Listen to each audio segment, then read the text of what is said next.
I got a great question today from Nancy about a trick. I call it a party trick that I use on the keyboard. And I want to show you. Let's go over there to the keyboard. What Nancy asked is, how do you get that fanning sound when you are playing on the keyboard? Or how do you get that fanning effect from, going from up on the keyboard to lower? And she's asking about this.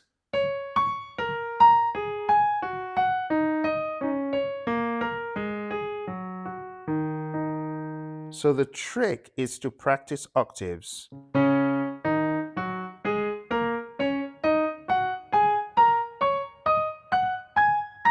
See that? So when you play it in motion, you get something that sounds like this.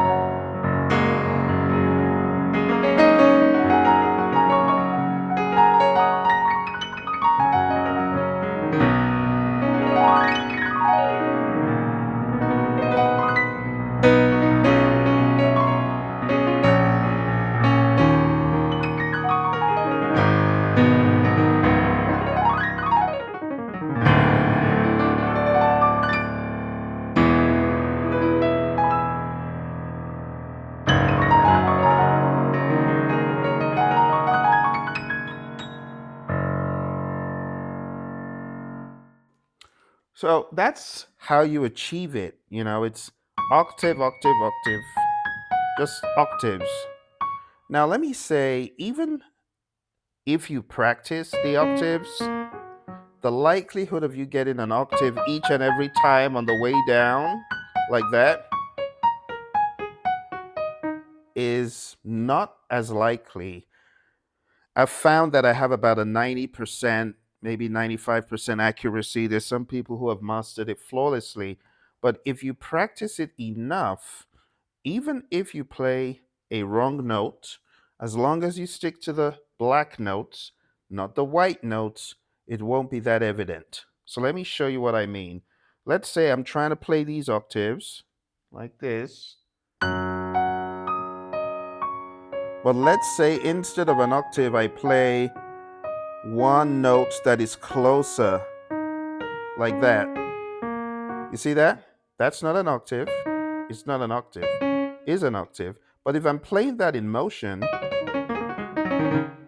no one's going to notice because I'm playing it so rapidly. You're just getting that pentatonic vibe because this is a pentatonic scale.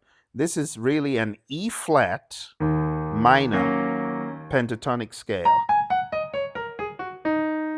Or you could say it is also an F sharp major pentatonic scale.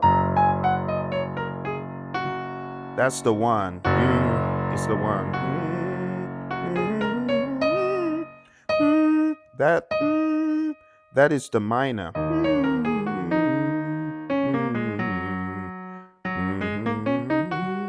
So you could look at it from a 1-to-1. Do, re, mi, sol, la, do. Or you could look at it as starting from a 6. 6, 5, 3, 2, 1, 6, 5, 3, 2, 1, 6. So you can look at it as a minor or a major, F sharp major. Now, the chords you can play this with are multifold, and it really depends on the key you're on. So if I'm on an F sharp major, I can play this quite well,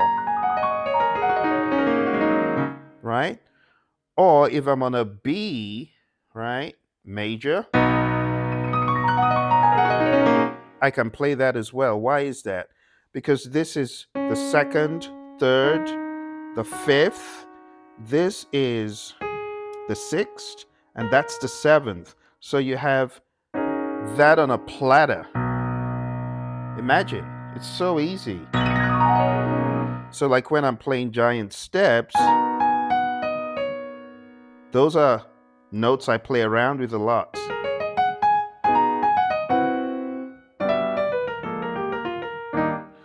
I play around with this because, as you know, the pivot points, you got B, you got G, you got E flat all throughout that song. So you can do a lot with this on the key of F sharp, on the key of B, or even on the key of E.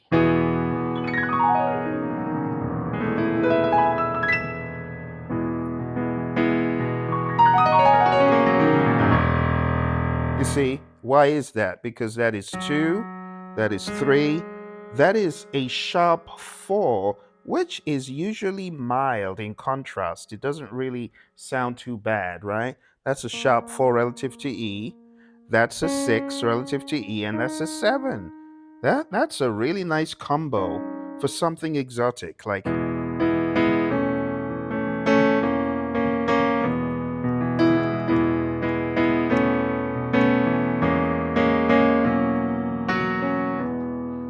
So when you play this, and then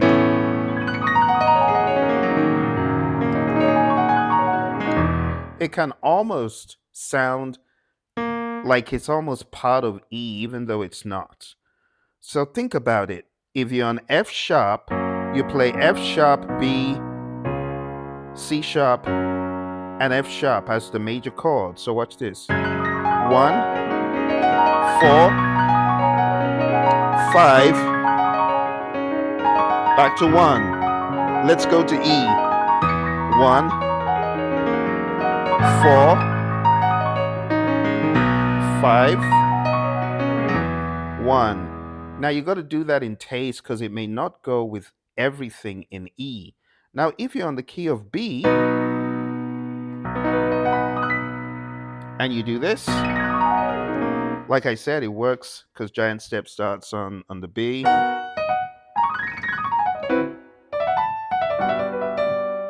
And honestly, if you just think about this same pattern,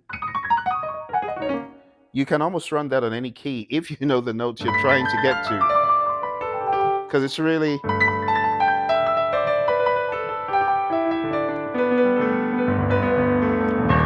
on the key of E flat major, right? It's just a 6, 5, 3, 2, 1 all the way.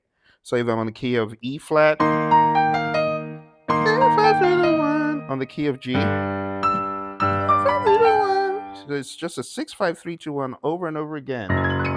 But just made to sound fancy because you've got this leverage. So you can play that on F sharp, B, C sharp, F sharp, E, A, B, E, and then you can do the same on B. B,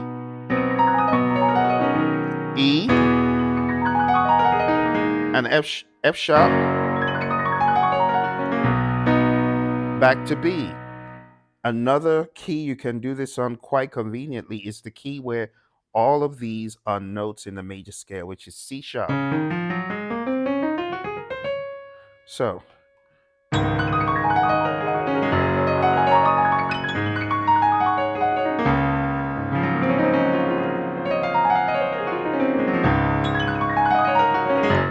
I mean, when you do it in the middle of a run, like maybe you've done a major scale run,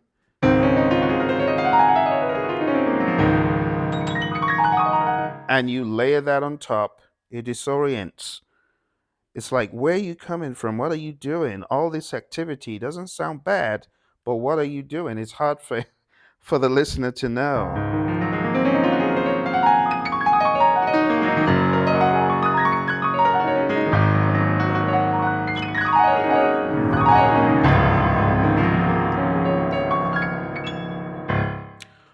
So that's pretty much it. You could use it in so many different contexts. And then if you're on E flat minor,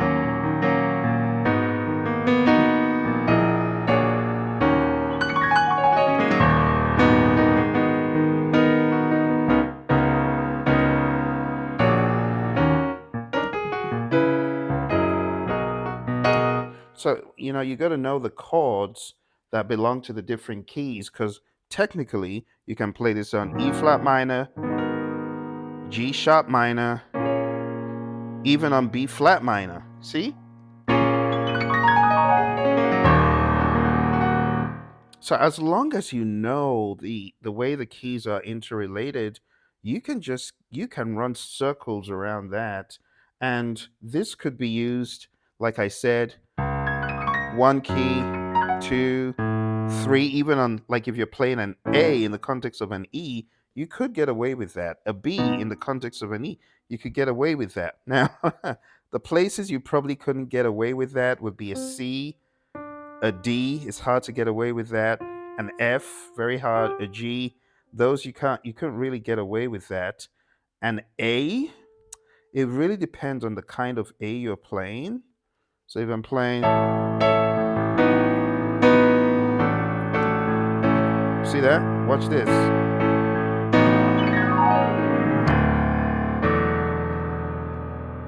You see how I made it work? Because of the chord I was playing. This is an A,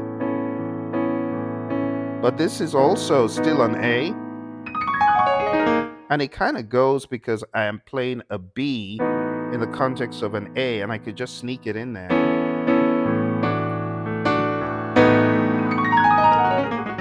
But you have to be careful with it. If it makes sense in the context of the song, do it. Otherwise, try to stick to those more common keys: F sharp, B, E, C sharp. Yeah, you and B, of course. You get away with it on those keys. All right, Nancy. I hope that gave you some context. I'll play just a little bit to give you some further ideas of how you could use this in a jam. Here we go. Let's have some fun. And I'm going to play something on a more jazz, a little bit of a jazz rhythm. Here we go.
Okay, I hope that helped. I hope you had fun. I hope it made sense. If you got any questions, put them in the comments below. Bye for now.